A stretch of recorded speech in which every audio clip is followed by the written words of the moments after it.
I know we get a lot of people tuning live, which is fantastic, but we get a heck of a lot of people watch on the replay. Especially shout out to our Australian viewers, because for them right now, I feel like it's 2:00 in the morning. And as much as I love people who are action takers and spend the time in their day to learn, 2:00 in the morning is a bit too early. But this is what I would love to know from everybody that is in the Zoom. Let me know where you're tuning in from in the world. So just say, hey, I'm Antonella and I'm tuning in from XX and my business is Y. Give your business a pitch and a promote. If you want to drop the web link, drop the web link, so you can all just share your business, talk about your business, promote your business. All right, without more being said, we've got an action jam-packed. We have got 45 slides, which means you are going to be learning a lot. So I want for you all, please, as I flip this screen here, we're going to go into this, which is the screen. Fantastic. I want you all to get your pens and papers ready. I want for you all to go get a cup of coffee, get an energy drink down you, because you are about to learn a lot. Fede, thank you so much for doing this. As Absolutely. yesterday, I am going to be in charge behind the scenes. I'm going to be in charge in the slides. You are the expert. You are going to teach everybody. And just like yesterday, if I'm not caught up, please just say next slide, Mark, next slide, and I'll sort that for you. But for everybody else in the chat, we've got Jojo in Texas. We've got Zoe in the Forest of Dean in England, and everybody else that is jumping in on the Zoom room. If there's somebody here who you realize isn't here, you need to be tagging them and saying, hey, come and get in the Zoom room. But without further ado, Fede, thank you so much for doing this. I'm going to leave. The Zoom room is yours. I'm excited for this one. Awesome. Thank you so much, Mark. I'm super excited. I think you are spot on. You need some coffee. I have mine here. I'll try to make revenue management, kind of like bringing down that barrier of, this is scary. I have price labs and I plugged it once and I turn it on and I never open it because I'm afraid of what to do.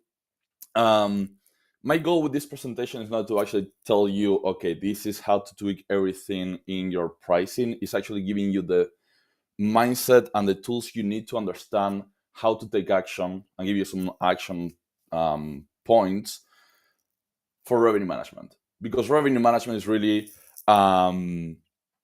a philosophy, an art, more than just, a hard science. And that's what I want to get into. So pretty quickly about me, Federico Zimerman, people call me Fede. I'm originally from Argentina, and that's where I started hosting actually in 2018 in my spare bedroom back in Buenos Aires. And then I started as a BA actually for US operators from Argentina. And then I started a management company managing 5,000 miles away from Argentina for operators in the US with a partner that was here. Then I moved here. I split that management company I had in the past and started a new one in 2023, which grew to right now we have around 75 properties that we're managing across the US. And the reason why I'm talking about revenue management and this as a topic I'm super passionate about is because I spent 10 years working in the airline industry, and I was working pretty closely with the revenue department in the application of revenue management for airline tickets. And I want to show you a couple of examples of properties I took for management and how a strong revenue management strategy made a difference. So for example, the next slide, Mark, is, the objective first. The goal, again, for this presentation is to make sure that you know the basics of revenue management, which is not just pricing. So we're going to talk about that, but help you to boost direct bookings through better pricing and availability, and give you also strategies to maximize profit and minimize platform fees, which is probably what a lot of you are looking to do, right? So yeah, examples of properties that I took for management and how a strong revenue management strategy made a difference. This property in Blairsville, Georgia, we were able to through better pricing and availability, and give you also strategies to hear myself more. I don't know, and minimize platform fees, which is probably. It's okay. It's okay. Keep going. Sorry, keep going. There's a bit of echo on that one. We're all good. Okay, perfect. So this property in Blairsville, Georgia, we were able to increase revenue for 75% in the last quarter of 2023. I took this property for management in August 23. So you can see the difference here from Price Labs, $6,000 in revenue in one quarter as soon as we took over for management. The next property is a property in Cadillac, Michigan. Same thing, first quarter 24 compared to first quarter 23. We doubled revenue, over 116% increase, just by changing the pricing and putting a strategy in place. And the next property, which is also Michigan, just in the month of February 24 compared to 23, we did a 211% increase in revenue with a lower occupancy. So this is all about the strategy, right? So with that said, we're going to talk about mindset. And again, in my point of view, revenue management is all about the mindset and understanding the business we're dealing with and why it's different to other businesses. So the logic, if we move to the next one, Mark, is we are dealing with a highly perishable product with fixed inventory, and different customers will need to pay different amounts at different times. And this is the most important thing, because I remember when I started working at the airline industry, they told me every time a plane takes off and there's a seat empty, we can never sell that seat again. And this is the same thing with our calendars. Every night that we have an empty calendar night and the night is gone, we can never sell that again. So it's highly perishable. So we're leaving money on the table. And again, we want to sell to the right customer at the right time, at the right price to maximize our potential revenue. So we cannot afford to leave money on the table, right? And we also need to find a way to reduce dependency on OTAs. I remember I learned from Mark a long time ago. He said, and Mark, let me know if I'm right quoting you on this, but if you're relying on one booking channel, you're building your house in someone else's yard. It was That's the something one. like that. That's the one. Yeah, and I probably heard that 2-3 years ago, and that stuck with me. It's like, yeah, that's super important, right? So, but again, if we're relying on only one platform to do the pricing for us, we're gonna be a little bit, relying all the control into one business that is not ours. So what are the basics of revenue management? Again, I was saying we're going to talk about revenue management, which is not equal to just pricing. There are a lot of things that come with revenue management. And the number one thing, the first point in revenue management is going to be your tracking, which is looking at your data. If you have a new property, you may not have your own data to start tracking or to see in the past, but you can have your market data. But as soon as you start operating, as soon as you have a property that is live, you definitely need to start tracking different metrics. The most basic ones that everybody tracks is like your revenue and your occupancy. Okay, how much money did I make last month or last quarter, and what was my occupancy, and maybe comparing that to the market. I want you to start tracking more things. For example, how many no-shows you have, how many cancellations do you have, what is the number of pets that you're hosting if you host pets? Number of guests over occupancy. How many people are requesting you to book for 10 people where you can host 8? How many same-day bookings do you have, or where's your booking window? Where's your average booking window? And booking window means how much in advance people are booking. Are booking 7 days in advance, 30 days in advance, 2 days in advance? Ancillaries, how much are you setting off an ancillary, for example, early check-in? Weather events, because you may start to realize that depending on how the season is going, for if you're in a winter market, that's going to have a huge impact. Unexpected departure, how many people are leaving before finishing the stay? Huge one, booking source. Where are your bookings coming from? And even reason for travel. And the reason why you want to track all of this, because this is going to help you make business decisions around revenue management, right? Even it's going to help you to understand what type of changes you need to make in your property in terms of amenities, in terms of like design. Because again, if you realize that you set up a property for a specific guest avatar, but the reason for travel is different, you may need to change a couple of things inside the house. Or if you're getting a lot of requests for more guests than you can host, you may want to add an extra bed, right? Those type of things. I just want to say very quickly, Fede, and I've got a question for the whole audience Yeah. that are with us, and we've got quite a lot of people in there. You've got two different types of basic and advanced tracking. Can you just leave in the chat, please, everybody, one of two words? Are you currently doing basic or advanced tracking with your business and with your numbers? It doesn't matter what if you're basic or advanced. I just want to get a little level here. So if you could just leave basic or advanced, one word, basic or advanced. So Fede, here's a question because you can't see the chat that's coming in. Yeah. What do you think the majority of the answers are right now, either basic or advanced? I'll say basic. Yes, I think we're going to go 98% basic here. We've got two that are advanced, which is cool. So really interesting. It gives you a little bit of a handle of the room that we have right now, but fantastic insight. Thank you. Sorry, Fede, please continue. No, this is great. And I'm going to give you one example of why I want you to start tracking this. So we can go to the next one. And I want to show you one example with last year, I track the amount of pets that we hosted, right? And in my business, we charge $75 per pet.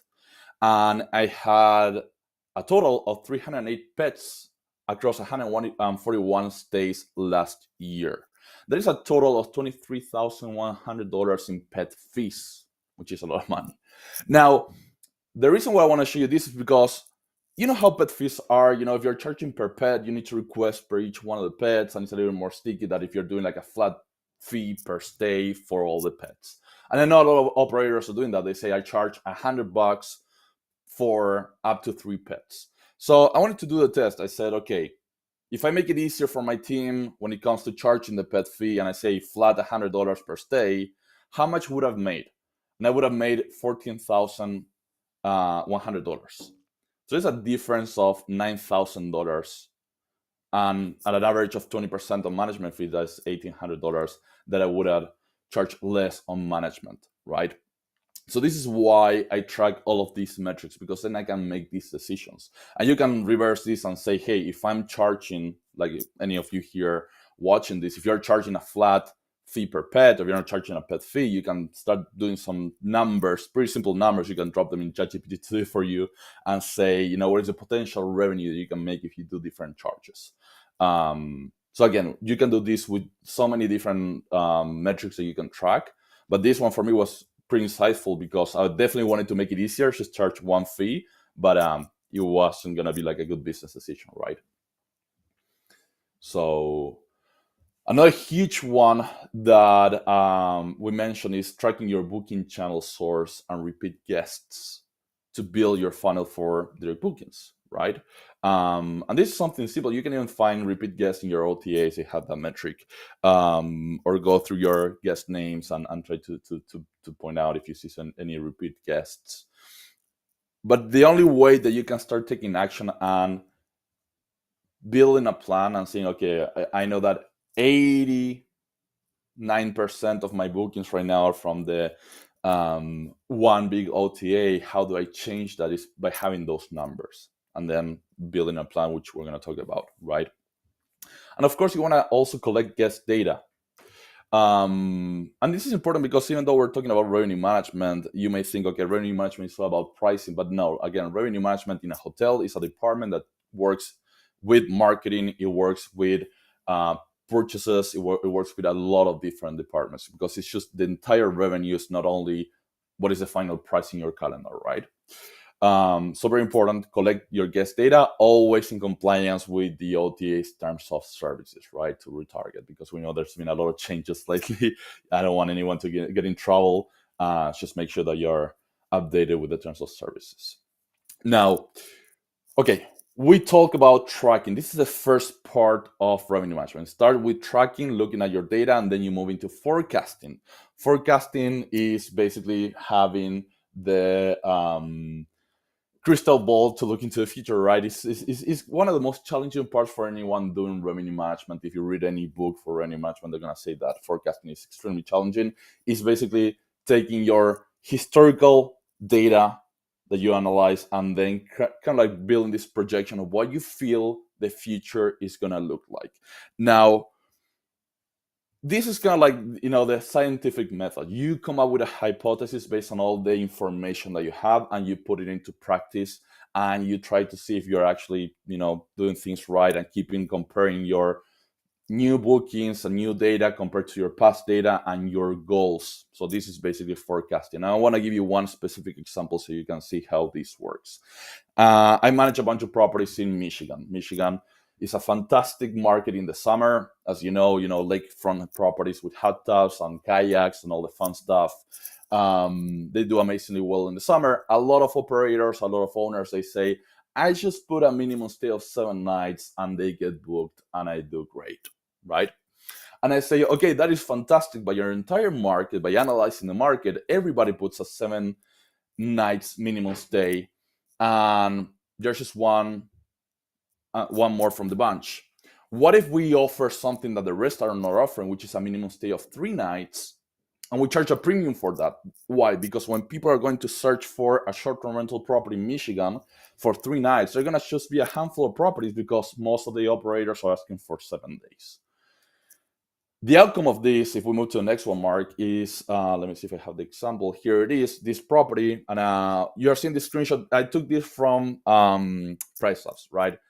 June 1st, August 31st, by changing the minimum stay to 3 nights, we did an additional $18,000, almost $19,000, because we were able to charge a premium just by changing the minimum stay, which is funny because if you look at my average length of stay, it dropped a little bit because at the end of the day, when they were doing the 7-night minimums, then they were ended up with gaps and they had to lower it last minute and then, dropping the prices to kind of like fill in last minute those gaps.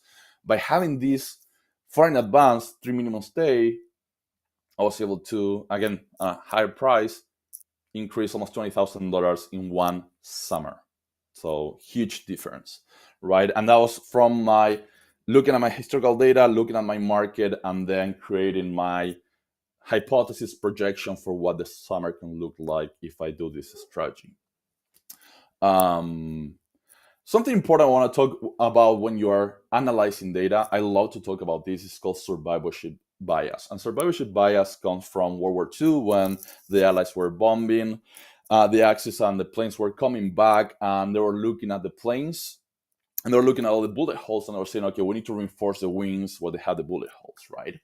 And then one engineer said, actually, I think we're looking at this wrong. We need to look into where these planes are coming back are not getting hit, because that's probably where the ones that are not coming back and getting hit, like the engines. The reason why I'm mentioning this, because this is about what is the data that we are not seeing where we're analyzing something, right? And I try to keep this in mind every time I'm looking at any revenue data. Quick example, you go to any OTA to search for, okay, what is my competition doing the next weekend? Let's see how much they're charging and what I need to compete with. Where you're going to look at their search results for the properties that are not booked. But the ones that are better competition that are already booked, you're not going to see them. So you always need to keep in mind when you're looking at data, what is the data missing that didn't survive a filter, right? You're analyzing a market. Okay, what happened with the properties that were sold in the last couple of months or short-term rentals and didn't make it?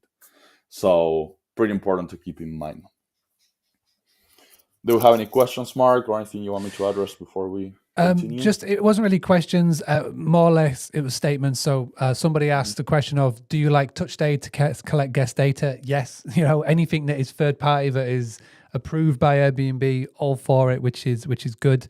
I do love this this little diagram of the survivorship bias. I feel like it's fantastic.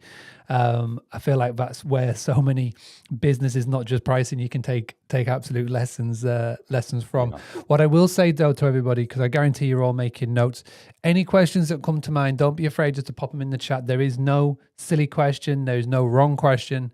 I'd much rather you get insight to experts like Fedi while we're here, because as soon as this live ends, if a question comes to mind, it's going to be a lot harder getting a response. So if you've got those questions, doesn't matter what it may be when it comes to pricing, drop them in the chat. So moving on to this part of pricing and price by itself.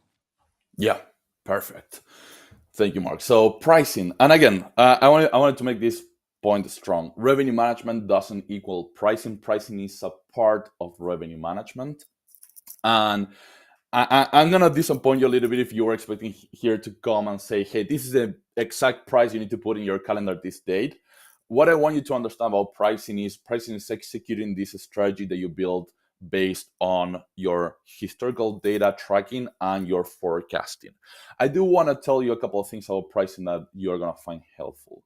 Number one, there are different pricing strategies. For example, most of you, if you're using Price Labs, Wheelhouse, any of those tools, you're doing dynamic pricing, and that's a type of pricing that you can combine with other strategies. One example is market penetration pricing strategy, and that's something that I love doing, and it works out pretty well. I'm gonna give you one quick story. My own property in Buenos Aires, I told you, I used to rent my spare bedroom. When I moved to America, I turned the entire apartment into a short-term rental. It's a pretty nice apartment. We're very well located, pretty unique. And when I launched it, I shared it with my friends. And I say, hey guys, this is the listing. If you know anyone, they can book. And all my friends were like, hey dude, this is too cheap for your property. Like, no worries. I started charging $70 a night the first 1-2 months. Now I'm charging an average of $140, and I'm number one in the market. Because what I had to do was positioning that property pretty high in the algorithm. So what you do with market penetration is kind of like create this fast, create this lot of bookings quickly, a lot of reviews quickly, and then you can start to raise your prices, right? So it's not something you need to set forever. You can make these adjustments. You can do what is called last man standing, which is this is a nerve-breaking strategy. But when you have compression time, and compression times means occupancy can't meet the demand. For example, World Cup coming next year, or any of these big events like Lady Gaga or Taylor Swift doing a concert, you may want to price pretty high, or Super Bowl, of course, to be the last man standing, the last person to get booked. But of course, if you go too hard on that, you may end up not selling. So you gotta be careful. So yeah, pricing, there are different type of strategies. Make sure that goes along with the hypothesis you put for your tracking and forecasting. And then the next point, pretty important, this is basically the fourth part of revenue management, is inventory management. Your inventory management is going to be, how do you manage your calendar? How do you determine the availability of your calendar? I'm going to give you different examples. When I was saying that I launch at a lower rate for this market penetration pricing, I don't open my calendar for a year. I only open the first 1-2 months, especially when you do those type of like 20% first 3 guest promotions in the OTAs. What you can do is saying, okay, I'm going to open my calendar for the first 1-2 months with this 20% discount, because I don't want people to use that discount in the middle of the summer if I'm launching in the middle of February. I want the people to use the discount as soon as possible. Or again, your minimum stay. You may say, hey, farther out, I don't want to compromise, people booking for one night and then compromising the possibility of selling for a week. You may want to have a longer minimum stay farther out, and then as you get closer, that minimum stay drops, which you can set up in your dynamic pricing platforms. You can even restrict your check-in and check-out dates depending on what PMS and what pricing tool you use, but that's something we use pretty often, especially for holidays. I don't want people checking in or checking out January 1st, December 25th, Thanksgiving Thursday. So we always look into the holidays and control that check-in, check-out to make sure that people are not breaking a holiday in the middle. And that's also pretty nice for your cleaners you don't want your cleaners to go and have to clean in the middle of a holiday, right? So different ways that you can manage your inventory and control which days are for sale. And then you have your distribution, which is your cost of distribution and channel strategy. So another metric that I haven't talked about, but it's extremely important that you track, is your acquisition cost, right? So you definitely want to have a strategy around your pricing and inventory for which channels you're using, doing markup rates in certain or OTAs, doing promotions for your direct booking websites, but you need to understand what is your acquisition cost, what is the cost for each one of the bookings that you acquire based on the platform, your marketing strategy, etc. So that way you can decide, okay, where do you want to focus your efforts? Right. So I have got a question. There is a question that came in. It is a really good question. Yeah. And I think I know what the answer is, but it'd be good to get your take on it. So it came from somebody who said, do you find that by decreasing the minimum stay during the holidays, for example, during the busy season, the example that you gave at the top, yes, you come out with 20K extra in revenue, but do you find that by decreasing minimum stay during the holidays is beneficial in the summer, for example, busy season also? So what was like, so just unpack that example. Why did you decide to do it? Why did you not stick with the safe route of going minimum 7 nights, and sort of just unpack that so just somebody else can listen and can sort of take advantage and inspiration from it? Yeah, no, I love that question. And here there's a very common point that is going to be, oh, you have more cleanings and there's more wear and tear on the property. But again, the goal is here that you're charging a premium to cover for that. But the reason is pretty simple. You gotta do this exercise. You gotta go to any OTA or Google or wherever you want to go and search for your market, and start searching different dates, combination of dates. And then you're gonna start seeing how you're restricting yourself in how many search results you're showing up and how many eyes you're putting into your property. That's the way that I think about this, is number of eyes in your listing. I'm going to take that summer example. I'll give you another example just to make this point. I have a few properties in downtown Fort Worth. I love the market. And, being downtown, an apartment is kind of like being a hotel. And hotels do one-night stays, right? So when I go and search for, in, let's say, Airbnb, I search for Fort Worth Friday till Sunday, I have 100 properties, for example, available next weekend. When I search only Friday to Saturday or Saturday to Sunday, I have only 20. The other 100 properties are available, but they're not letting people book for only one night. So you have a one-night market that is not being met with the offer, the amount of listings are available, right? So what you can do there, again, is saying, okay, if there's no competition for one-night stays, but there's a demand to meet, I can do one-night stays and charge a premium. So it's all about that. It's about how many properties are showing up in a search result. This is the same with amenities, right? By having a hot tub, being pet friendly, you gotta test this with number of nights and understand, okay, if I'm doing this the type of filter search of number of nights and amenities, etc., how many people are showing up, and how can I make sure that I'm showing up in as many search results as possible? And that's what we did with those 3 minimum stays, because I realized, okay, when I'm searching in Michigan for 3 nights in the summer, there are a handful of properties. When I search for 7 nights, there are a ton. So I can definitely charge a premium because I'm offering something that most of the other properties are not offering. And that's kind of like the logic. Does that make sense? Yeah, 100%. And I feel like there's going to be more questions come on the back of it. So let's shift through the mindset. And then what we'll do by the end, we'll crack on with some of these really good questions that are going to come in. Absolutely. So a little bit on the mindset, because this is the number one thing I need to break, from people coming to these calls, or even my own clients. It's like, for example, I don't want my price to go below $350 a night, because we're very proud about our pricing on our property. But you need to be flexible and understand this is a pretty elastic type of industry where people, at the end of the day, people are willing to pay something, and you gotta meet that, because it's perceived value. It's not a good like bread that is market value.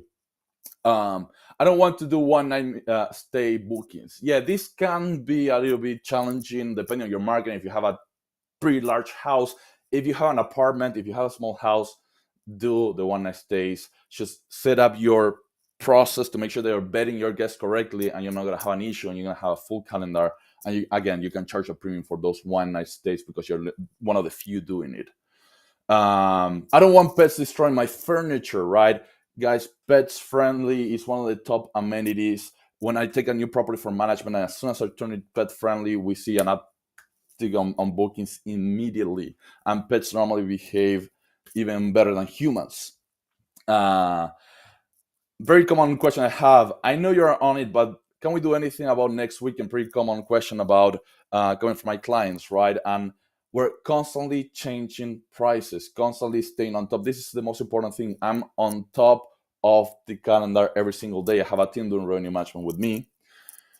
And another thing that we normally do is, why a common question, I guess, why is the cleaning fee lower than what we pay to the cleaners? You don't want your cleaning fee to be higher than a nightly rate. Very important. And what you want to do is transfer part of that cleaning fee into your nightly rate. And there are different ways to do it, but it's pretty important you keep that in mind. If your cleaning fee is higher than one night of your calendar, that's gonna hit you back in the algorithm, and people won't like to book with you. So yeah, some common beliefs and breaking those down.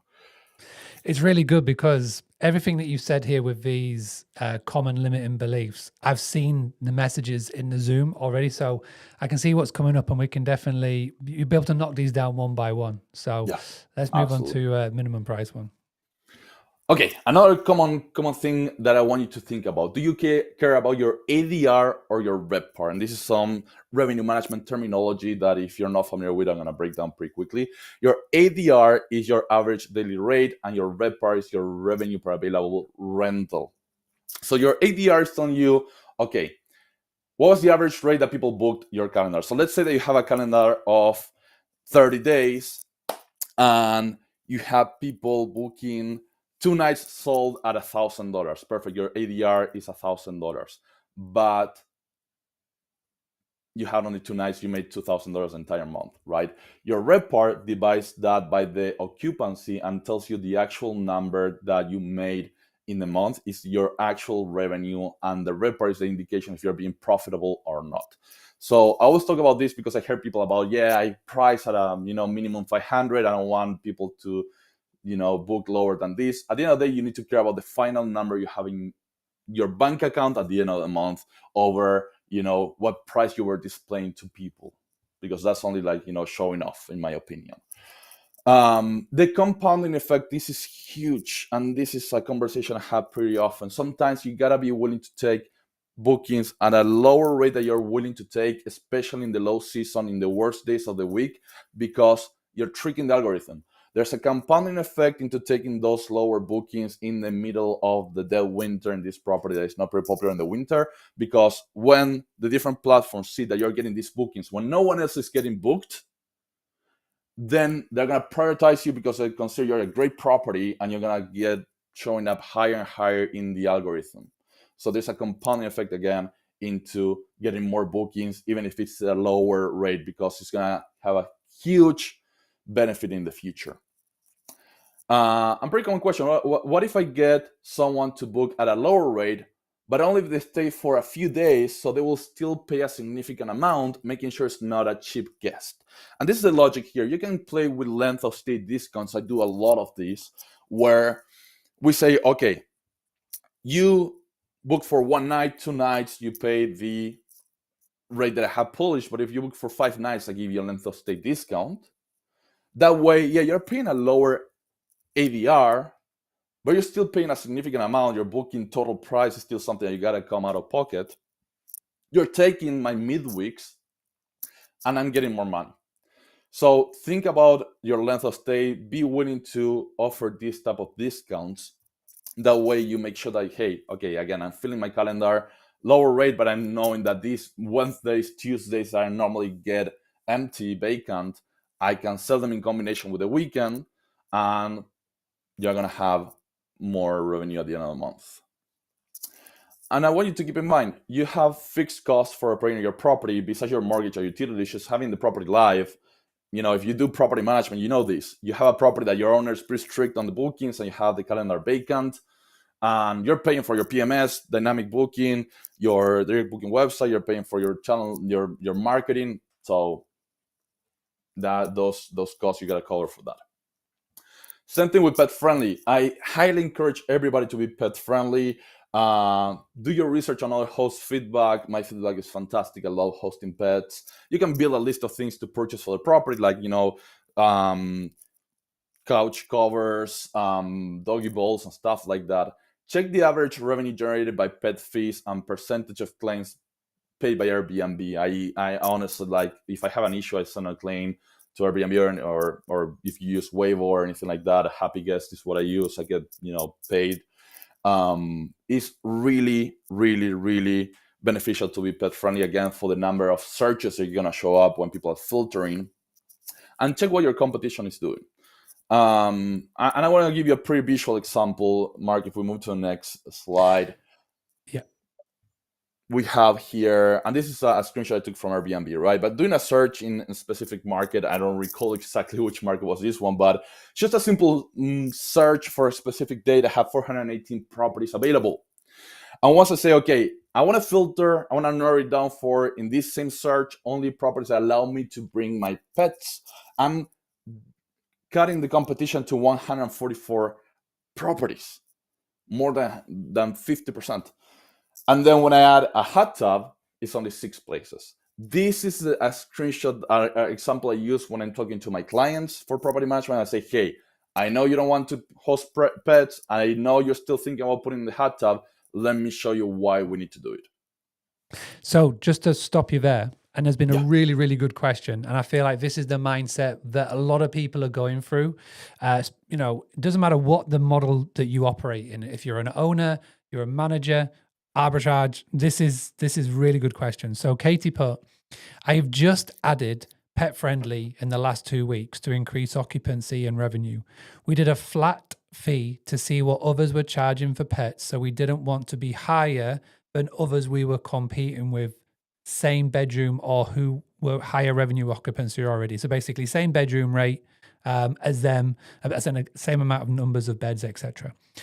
What do you offer for pets that you provide? $75 per pet stay, but not nightly. Other properties charge come into play, ?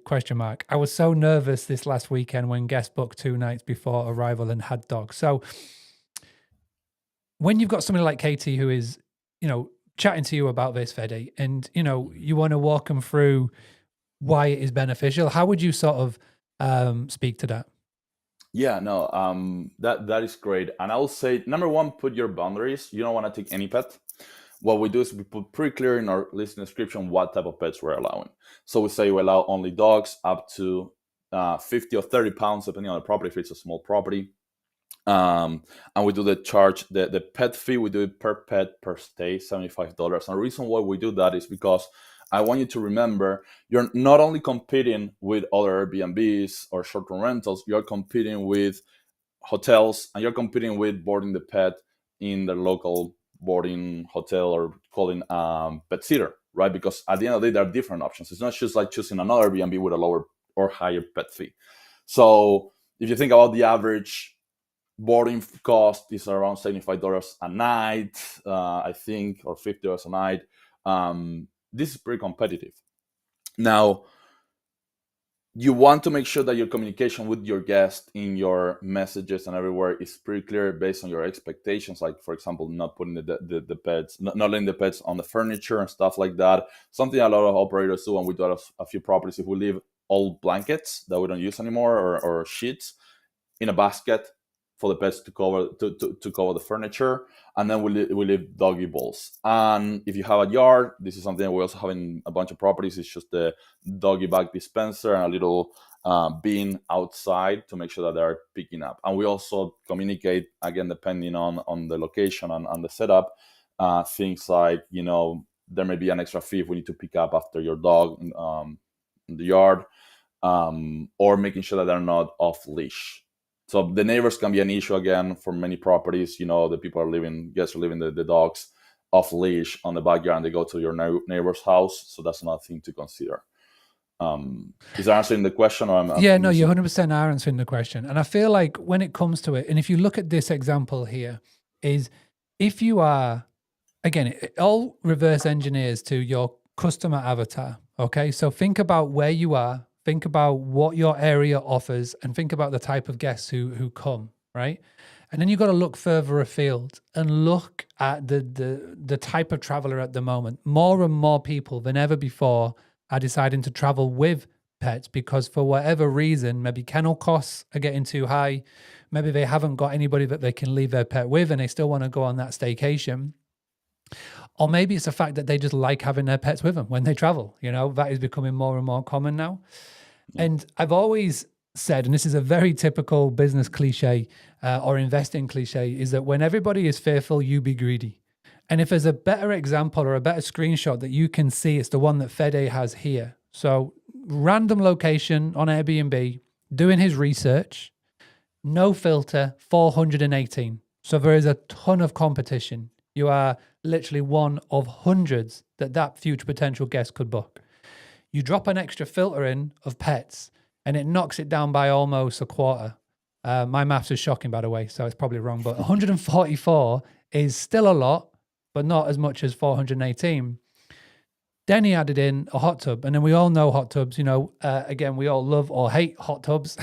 I love being in a hot tub. I hate cleaning a hot tub. But this is by the by. This is the example that we're looking at. Is that it has suddenly dropped it down for where you are one of 5 other competitors in your local market, and that is before they go and add in things like Wi-Fi, dedicated workspace, kitchen, back garden, all those things that you can also filter down for. And if you think that people aren't using the filters on these OTAs, then you are drastically wrong because it is being used more and more. And the reason why we know this is because Airbnb are adding in loads of extra features in their extranet. And we always say that Airbnb has got the more data than anybody else that is out there. And when they make these changes, they do it for a reason. They don't do it for a whim. So again, we're using pets as an example because pets is a very... I want to say Marmite. I don't know if you know what Marmite is, Fede. It's in the UK, so you either love it or you hate it. And it's one of those ones where you go into Facebook groups and you see the word pets and they all go, ooh, or they all go, yay, right?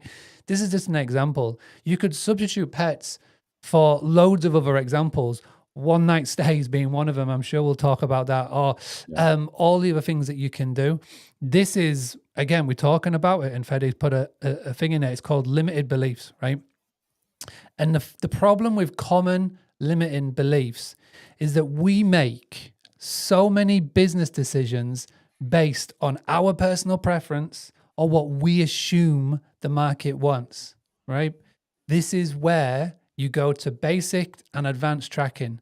With basic tracking, with your own limiting beliefs or what you assume, and don't forget, when you got to assume, it makes an ass out of you and me, then you make the wrong business decisions for you and your future business. Where you do advanced tracking, you do advanced research, and you utilize somebody like Fede in this market who's very well known, very well knowledgeable, then you actually can be better off for your business. So really, really good points so far. Do you want to add anything of that before we scroll down to minimum stay, Fede? No, I think that's perfect. You hit the nail on all of these. And the next example actually is exactly minimum stay and what I was talking about, my downtown Fort Worth market. You can see this is a search in February 21st to 23rd for 1 guest, 2 nights. I have 115 properties available. And when I search from the 22nd to the 23rd, 1 guest, 22 places available. Now, those 115 have their 22nd open, right? They're available because I can see it in the top image, but they're having a minimum stay of 2 nights. And that's how you show up. Because again, I want to go out on a date night with my father, or I'm coming for, a play, a show, an event. You only have 22 people to compete with, 21 hosts. I can charge a premium here because there's less competition. So there's a really good question about this, and I've just had to scroll up and up and up to get to it because it was right at the very start. But Megan said, okay, 1 night minimum stays. I'm all for it. But how do you charge a premium for a 1 night stay? And there's 4 people in a row who asked this question. So I thought it was really good to bring it back at this. So how do you go ahead and decide on charging a premium? Because you're right, there will be people, whether it's a concert, an event, they're passing through, they will just need the 1 night. And you can see the difference here from 115 down to 22. It is obviously in your favor, but you don't want to put yourself out of pocket. So how do you go ahead and charge that premium for that one night? That is a great question. And here again is your scientific method. You gotta come up with a hypothesis for your market and test it. But I'm gonna give you a few examples how you can make this happen. Number one, check how much the properties are going for one night are charging already. Check your competition on what they're doing. Number two, start testing it out with maybe the next 30 days. Don't go and open your entire weekends for the next year at one night. Say, okay, maybe I'm gonna test the next 2 weekends or 3 weekends. I'm gonna open for one night stays and see if I raise the rates 20, 30, 40% to see if people will still book, and do that test. Even if you're having all of your weekends always booked, test. Can I keep raising the price? You always have to test the market, right? And understanding again by tracking, doing the advanced tracking and saying, okay, I understand what is my advanced booking time or my booking window. I know that my weekends normally book for, let's say we have June next month, they book 15 days in advance. Okay, you can start testing things now and say, okay, I'm gonna raise my prices 20%, and once I hit my booking window, if I see that we're not booking yet, I'm gonna start lowering the price, right? But you gotta start testing. There's no other response. I cannot tell you know, if you change one night, it's gonna be exactly 20%. You gotta see what's happening in your market and test the market. You gotta constantly be testing the market and adjusting quickly. But for that, you gotta sit down and do your revenue management often, not once a month, once a week. You gotta do it more often, and that's a challenge for a lot of people, I know.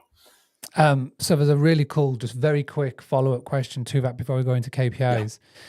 So the question is, but if you raise the one night and then people may not book a weekend because it is too expensive, is there a way to just down for more days? What do you mean with down for more days? Like, And this is the problem with Zoom, is that I'm literally trying to translate what is being put in. I really apologize. I can't pronounce your name. It's Gelerie. I want to say girly, but again, I would just butcher it with my Northern English accent. So basically, what I'm thinking is the question is, I'm going to assume here, we know what to say about assumptions, but I'm going to go for it anyway. Celery. So celery, but it's spelled jellery. We'll get past that.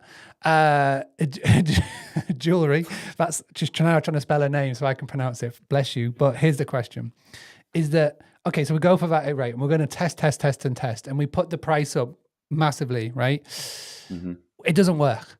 So it's like a game of chicken. How long are you meant to keep it at that rate while that date's coming up? Like how do you sort of judge that balancing act of, okay, I want to test one nighters at a premium, but also as well, I'm getting a little bit itchy feet here because the date's coming up, it's not booked. What do I do?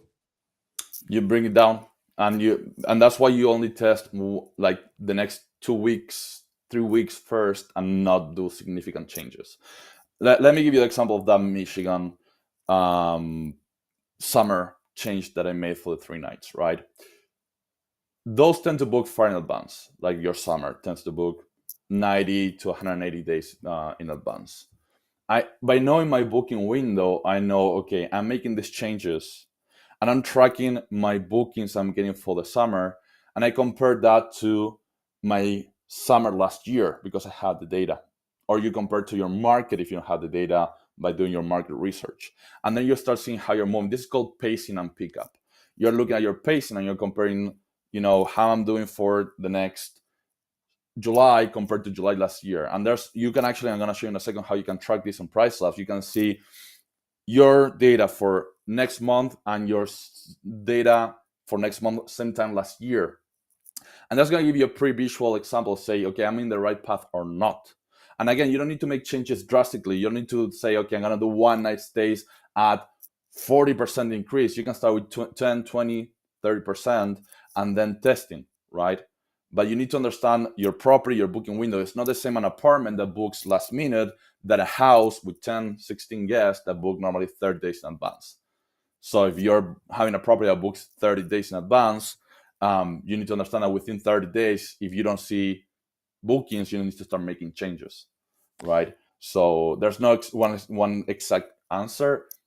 Test things. I normally like to say, don't break the algorithm by making drastic changes. Start making slight changes and test them. And don't do, this is another very important thing. If you do a lot of changes at the same time, you are not going to be able to know what is working and what is not working.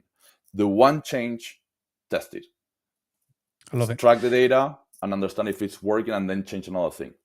So we've got just under 20 slides, and I feel like there's going to be so many questions now that are going to be asked that we're going to get answered between KPIs and pricing strategies. So keep your questions coming in. I want to hold fire. I want to let Fede run through this because I feel like, again, so many of these questions are going to get answered. So let's crack on with KPIs. Yeah, and this is going to be a fast one. It's just to show you like different ways that you can track information if you use Priceless, Wheelhouse, or any of these. Things that I track, again, is my acquisition cost, booking source, variance month over month, my percentage of return guests, and email capture rate. And if you scroll down, Mark, we can go pretty fast. Like monthly revenue, you want to track your monthly revenue. And this is the things I share to my clients. If we scroll to the next one, is your occupancy versus the market occupancy. Very important as well to understand, because if you don't have the context, it's hard to know if you're doing right or wrong. If I have a 50% occupancy, is that good or bad? Well, it depends. What did the market do? The market did 30. I did better than the market. That is good. Then if we scroll to the next one, as I mentioned, I track my ADR, my average daily rate, and my RevPAR, because my RevPAR is telling me actually how much money I made, right? Other things that I check on SEO, if we scroll to the next one, is my first page impression. You can use different SEO tracking tools. I use RankBreeze, and I look at my first page impressions. I check my search to listing ratio, which is the next one. And again, every change that I make, I come to all of this data to understand, okay, I made this big change at my listing. What is the change? What is the impact that is having in all of these metrics? A few of them, right? Conversion rate against the market is a huge one. If we scroll to the next one, very important one to understand, am I converting more or less on the market?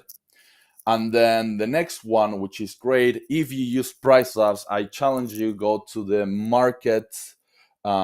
portfolio analytics, which a lot of people don't use, and you go to your pacing reports, and this is where you can find what I was talking about, which is how you're doing for the next 6 months and how are you doing same time last year.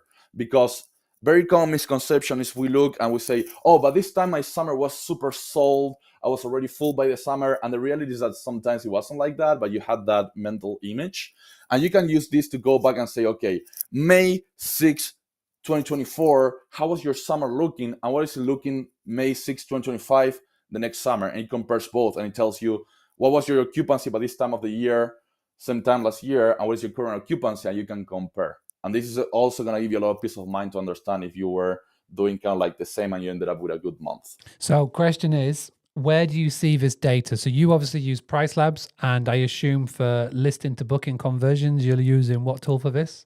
RankBreeze. RankBreeze. So RankBreeze, RankBreeze, and then Pricelabs, everybody knows Pricelabs. So you're using those tools, you're looking at that data, and you are, the most important thing, again, we come back to it, we're not making business decisions based off our assumptions. Okay, because sometimes we can romanticize about the past, right? We always feel like, oh, it was so much better back then, back in the day. But reality, again, if you look at this one, which is phenomenal from Pricelabs, and you're right, I've never gone here, but it's fantastic to see because it is literally telling you here. So the full line, the block line, I'm not saying that right, is obviously the now. And then the sparkly line, the line that's got holes in it, that is obviously the year prior. So again, you can literally see it, which is in there, which is fantastic. So the truth is always in the data, right? The data does not lie. Your brain can play tricks on you 100%, but you take this and then you use that data, because again, 2020, 2021, I can imagine how hard Fede's life was, how hard it was, because there was no data, because anything that happened in 2020 or anything that happened in 2019 was messed up in 2020 and it repeated in 2021. We are now getting back to a case in point in time in our industry where things are starting to flatline in a sense of normality. 2024 will look like 2025, 2005, albeit it looks like it's going to be a bit calmer around the world, will look the same in 2026. So you can start to pay attention to market, but most importantly, your data as well, because at the end of the day, comparisonitis is a fickle thing. It will hurt you mentally if you try and do this too much. you can only look back on what you've previously done, right? And obviously you use all of this fantastic stuff to look at what the market is doing. But again, we've just had somebody drop in the chat. I specialize in properties for musicians. So basically, they have pianos and keyboards and stuff, right? There's not a tool in Price Labs that will help with that, you know what I mean? So again, at the end of the day, Elena, you've got to go back on your previous data that will help with that. Anything else to add to that before we jump into pricing strategies, Fede? No, but I will say for that, if you have pretty unique guest avatar, you also need to understand, how to build your own data KPIs on whether it is, musical events and, probably I'm guessing, concerts, or I don't know that much about the industry, but the different things that you can track and how far in advance you normally book to create your own database and comp set for your specific guest avatar, right? Yeah. And you can build that manually. Yeah. Yep. Yeah. And again, this is where you use the tools. This is why tools like Price Labs, there's not just Price Labs, there's loads out there that are so effective because, again, it is giving you real-time data on what is happening throughout the industry right now. So yes, we can get romantical and we look back a year, etc., but it tells you what's going on now and you can make your decisions based off it. And what I will say is it does look at this present moment in time. And again, there's fantastic podcasts like the Good Morning Hospitality podcast, Air DNA's podcast. Jamie Lane is a massive bit of knowledge on this. He tells you about what's happening on the grander scale, but you can look at it and go, okay, so booking from a lead arrival time to booking time, it is dropping. But let me see if I can make amendments to that. And then this is where stuff like this is fantastic. Like I said, yesterday was the fluffy stuff. Now it's the nitty gritty, right? All right, so we're going to go into pricing strategies. Yeah, and this is a couple of things for... Oh, sorry, go ahead. No, you. Go. Awesome. Thank you. Couple of things I want you to keep in mind. For example, if you use Price Labs, something that's pretty cool, if you go to your calendar and hover over each one of your calendar days over the price, it's going to explain to you how it got to the final price that you're getting. For example, it's telling you we're lowering for seasonality, we're raising for demand factor, we're lowering for last minute, we're increasing for just adjacent factor, etc., etc. The reason why this is so important because I see a lot of people set up Price Labs and your pricing is hitting your minimum price every single night. If your price is hitting the minimum price every single time, you're not doing dynamic pricing and Price Labs is not working for you. So keep that in mind, very important. Now, where to start? Just keep in mind the pretty basic of seasonality and supply and demand, guys. This is like supply and demand one-on-one for us in our business. First, your highest demand date is going to be your Saturdays, probably in most of your markets. It may change a little bit. And normally from your highest day demand date, the opposite day of the week is going to be your lowest demand. So normally it's going to be your Tuesdays or Wednesdays. So Friday, Saturday, your highest, Tuesday, Wednesday, your opposite, lower demand. Adjust your prices for that. And these zigzag peaks and valleys apply for your seasonality throughout the year, depending on the market. Now, this is something super crazy, which is on a given month, on a full open calendar, you have 465 possible combinations of ways to sell your calendar. That goes from one booking of 30 days to 30 bookings of one night and everything in the middle, right? And again, this is how your demand follows that pattern of an M. Now, if you move to the next one, Mark, I want you to keep this in mind. Your less popular days, we said number one is probably your Tuesdays and Wednesdays. And the next ones are going to be your adjacent dates, the day after a checkout or before a checkout. Because if we're talking about these combinations and possible combinations, I want you to think about this. Look at this picture of a calendar. I have Monday, March 24th. If you think about Monday, March 24th in this open calendar, again, I can sell that Monday in combination 465 different ways. The Monday that I have on the bottom listing, I can only sell it to a customer willing to check in on that Monday, the 24th. That is narrowing my number of potential guests significantly, drastically, from 465 possible state combinations to checking in on Monday and whatever is left after. Your adjacent days are gonna be less popular. You gotta lower the price of those. I normally use price rules to offer discounts, saying if you book this Monday, the longer you stay, the lower it's gonna go. It's a long topic to get into pricing rules, but there's a lot out there in YouTube. Sean Rakitic talks a lot about this. But yeah, adjacent dates, keep that in mind, and normally less popular as well. So we tend to think I have an open calendar, I had to lower the prices, and then when I have 3 days left, which are less popular, I raise the prices because it's what I have left. It's normally the way that it works. You got to start lowering what is left because it's the less popular days.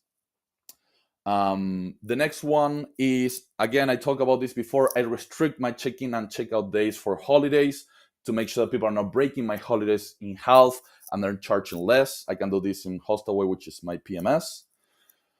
And then another thing that I do is for really large properties like the Pearson House, beautiful house we have in upstate New York in the Finger Lakes. This is a 16 people house, which in the dead of the winter is hard to get 16 people to book. And what we do is we create a child listing for 3 bedrooms, 8 people, 6 people, and we let people book the midweeks and sometimes the weekends at a lower rate, enjoy a large house, enjoy the amenities, negotiating a lower cleaning fee with my cleaners, and filling the calendar. This strategy got us through the winter. And now we're about to surpass the projection for this property for the first year, which is a property we did with investors. So pretty happy that it worked out. So on the child listing, sorry, I'm going Yeah. to answer it in here. Do you just lock the doors to the ones they can't use, to the rooms they don't use? Like, how do you work around that? You can do it like that. I did it in a trust system saying, hey, listen, the house has 5 bedrooms, choose 3. You can use the 3. If you use only 2, we're going to charge an extra cleaning fee.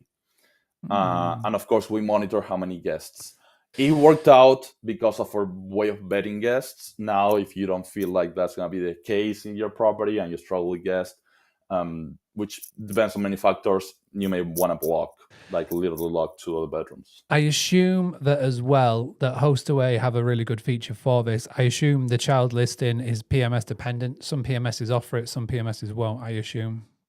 As far as I remember, most of them offer them. And even like if you're only working right now on Airbnb, like if you're just starting and you only work out of Airbnb, you can actually do it on Airbnb. They have an option to link the calendars. So nice. yeah, Child it listings. Can be done there you go. Karen said, I tried the child listing strategy for my 7-bedroom property and opened a calendar for 30 days in advance. In several years, only 2 people have found this version of the listing.